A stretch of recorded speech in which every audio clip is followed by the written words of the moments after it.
Nigeria won, Tunisia nil. The opening game of the Under 20 Africa Cup of Nations has come and has ended with a victory for the Flying Eagles. Of course, you always want to start a tournament with a win. So I'm happy, I'm excited for the boys. The goal was scored by Ibrahim, a first half goal. Good finish by him after being set up by Okoro from the left hand side.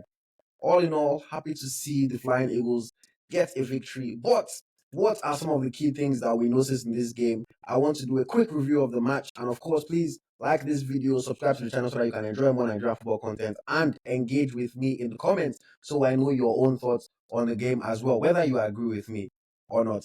Okay, let's get into it. The first thing I noticed is that there is a lack of build-up play or clear playing style from the Flying Eagles of Nigeria. We're just playing one football, balls over the top, no real attempts to build from the back. We pass the ball around in defense a little bit and then we play it long. Now, don't get me wrong, it worked this time. But for me, I look at it and say, is this really a way to develop our young players? If we're teaching our players to just play the ball long and try to use their pace and physicality up front to create chances or to score goals, does this really help their development? When they move to Europe, this is one of the reasons why a lot of Nigerian players take long to adapt. Where most teams like to pass the ball around, like to play from the back, like precision, like patience.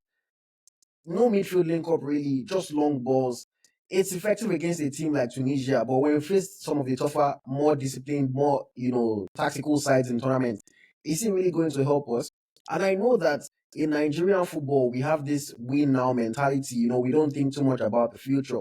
But I don't think these things are mutually exclusive. I think you can win, but you can also develop players the right way and play football the right way. So it's something that I noticed right from the start of the game and throughout the match. I do not like it so much, but of course, we got the victory today, so maybe things could change in the future. Another thing that I noticed, set piece struggles, whether defensively, whether offensively, we're just not great at set pieces, especially defensively in this match. Tunisia had one or two good chances from corner kicks that, frankly, they should have done better with. We just were not following our man. And another thing that you notice is that this is a recurring theme. This is something that we notice in different tournaments. If you remember how we got knocked out of the last Under 20 World Cup, it was from a set piece. Somebody just not following their man, people just not knowing where to stand, being on the wrong side of the attacker, things like that. It was rough. And I think that at this level in 2025, especially in this year that we've seen how it can be such an advantage if you get your set piece right. We saw it with Inter just the other day in their Champions League semi against Barcelona. We saw it with Arsenal throughout the season. Set pieces are gold in modern day football. So you have to be good at them both defensively and offensively. It is not a good thing that we are not doing well at this, and I hope that the coach can talk about this and the players can prepare for it a little bit. It doesn't have to be our end all be all, but it is a way for us to be able to get an advantage every now and then. And of course, for us not to concede cheap goals, because if Tunisia had better players, they could easily have scored us from set piece this game. Another thing that I want to talk about, Harcourt's goalkeeping performance. Our goalkeeper.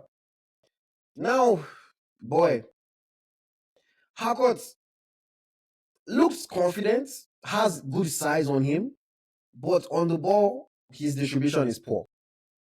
Coming off the line, he's poor. I was not convinced. Tunisia did not really threaten him. Hey, the good thing is that when he really needed to step up towards the end of the game, he stepped up.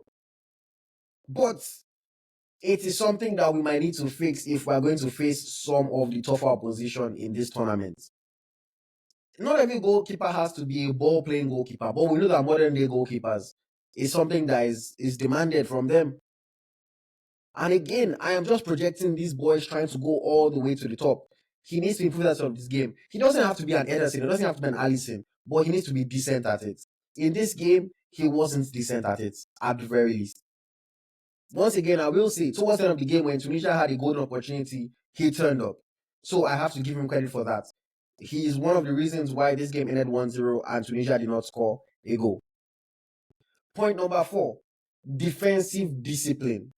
Overall, we kept a clean sheet, but let's be honest, if you watch the game, there were some heart-in-mouth moments. There were some moments where Tunisia could and should have scored, and they just do not have the quality up front, unfortunately.